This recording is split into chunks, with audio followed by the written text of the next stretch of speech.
Hello and welcome to World Talks on TVP World with me, Hashim Kumar.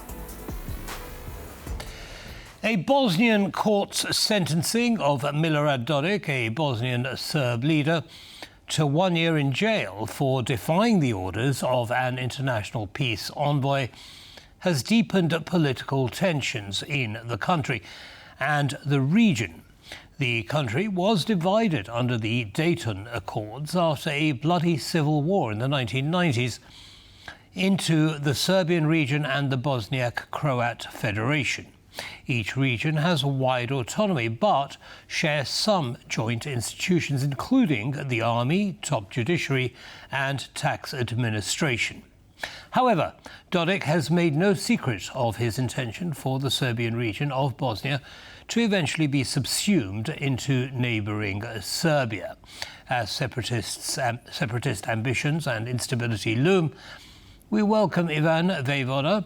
He's permanent fellow at the Institute for Human Sciences in Vienna to analyse the implications for Bosnia's future. Ivan, welcome back to TVP World. Good to have you again on the channel, the programme. Thank you very much for having me.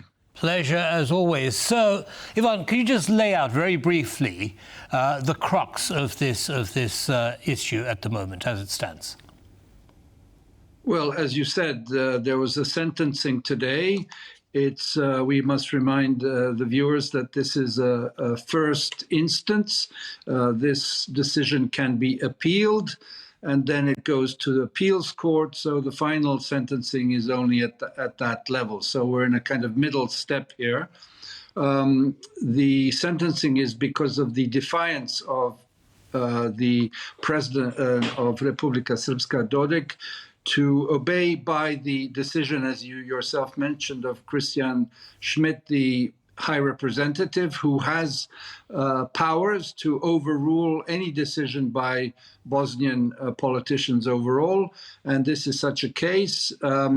In fact, by Bosnian law, you can buy out yourself from a year of sentencing, a year in jail by paying 18,000 euros, but you cannot rid yourself of the impossibility to engage politically for 6 years, which is part of this sentence. So this has stirred up a lot of expectations and worries.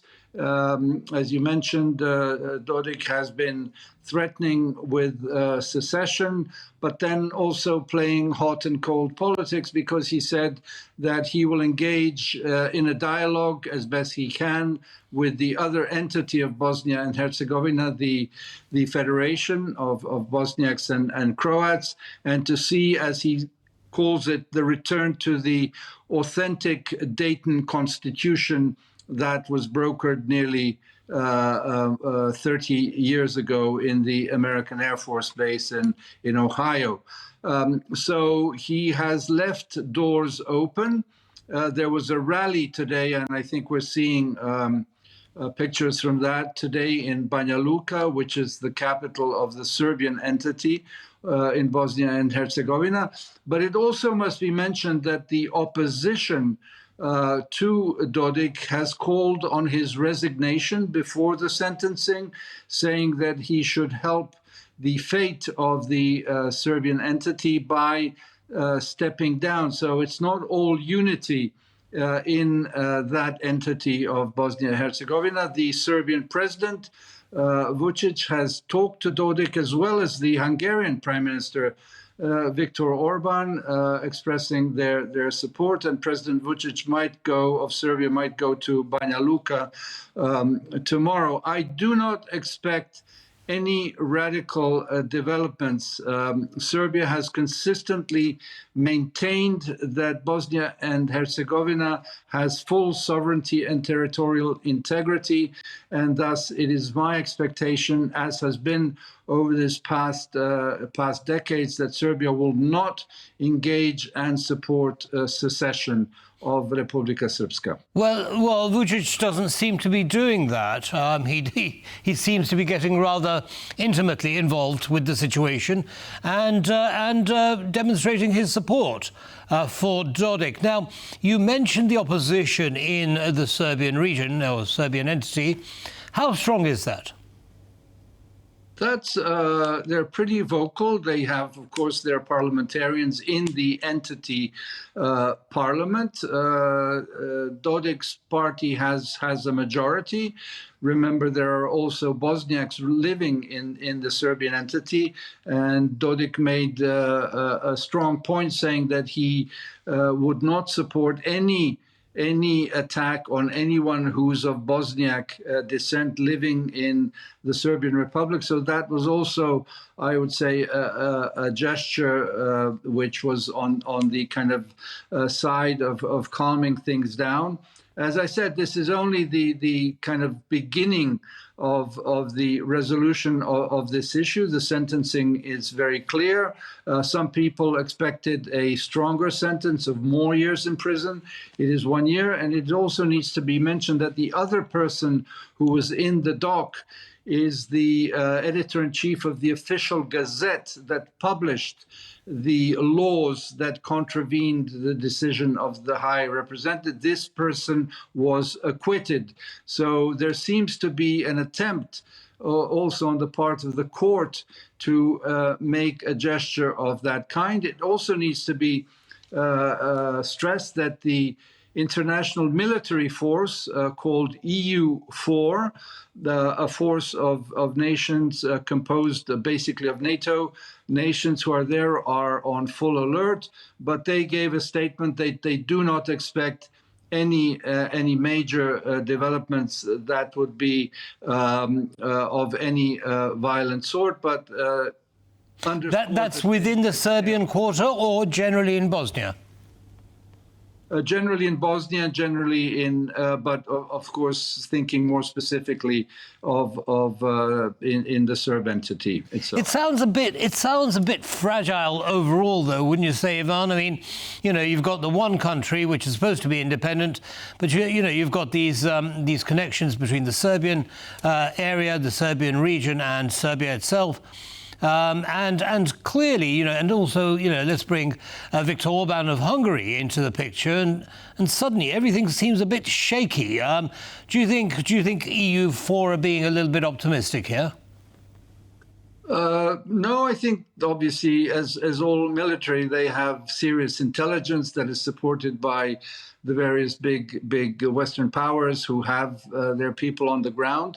Let me take a historical step back to the fact that the Dayton Agreement back in 95, sealed with the Paris signing a few months later in November of 95, brought peace to Bosnia. It, like any ceasefire, end of war, it was fragile. There hasn't been, and this must be stated, no accident, no violence in Bosnia in these past 30 years. So after a vicious conflict in Bosnia-Herzegovina, there hasn't been any development. People forget that people have lived side by side in this fragile construction.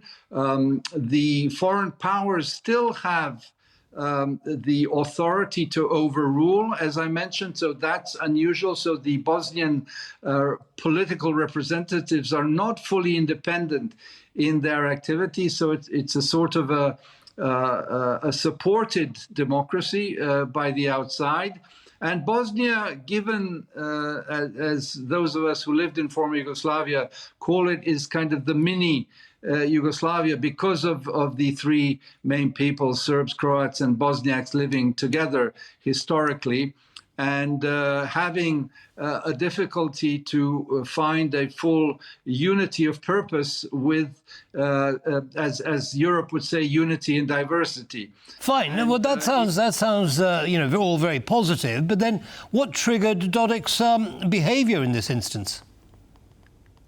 Look, like in all politics, it's a lot about staying power in power. It's about power preservation. And he has been in power for 27, 28 years now. He came on a pro-Western ticket 27 years ago, supported by the likes of Madeleine Albright after those who were indicted for war crimes, the leaders of then Republika Srpska, Radovan Karadzic and Ratko Mladic, who are in jail, sentenced to long-term sentences, still serving them. And so he came as a new force. But he's proven to be an able politician, whatever we think of that, and has been able to maintain himself.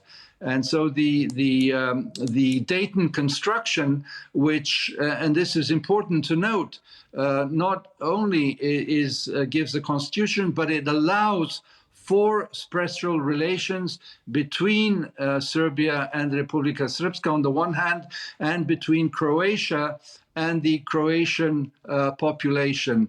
So this is nothing unusual that they're cozying up to each other. We see less of the cozying up because Dodik kind of steals the spotlight by his statements. And I would like to underscore one thing, which is the influence of big powers, as we see. The former head of the CIA, Bill Burns, made a visit to the region about 8 months ago, I think, and he visited Sarajevo, Belgrade, and Pristina. And after his meeting with Milorad Dodik gave a very surprising statement. He said, "I have never talked about the secession of Republika Srpska from Bosnia." So he must have been given some warnings by the head of the then CIA. Of course, now it's a different world. President Trump is in the Oval Office, so we'll see how this new U.S. administration addresses issues such as Bosnia and Herzegovina, which I would say are quite low on the list given the Russian war against Ukraine and then what's happening in the Middle East. But it will come onto the agenda pretty soon, I think. What about the European agenda? How important is it to that? Bosnia has been made a candidate, as have Ukraine and Moldova and Georgia, not to go into the details of what's going on. So there's been an understanding that Bosnia and Herzegovina has been the laggard in the EU accession process. It is at the bottom of the list, along with Kosovo, which is not a candidate. And there have been efforts to help it, spur it on towards a process of accession, but that has been at a snail's pace, to put it politely. And so we'll see how this pans out. My expectation is after this day of sentencing, we'll see things going back to, if I dare say, business as usual.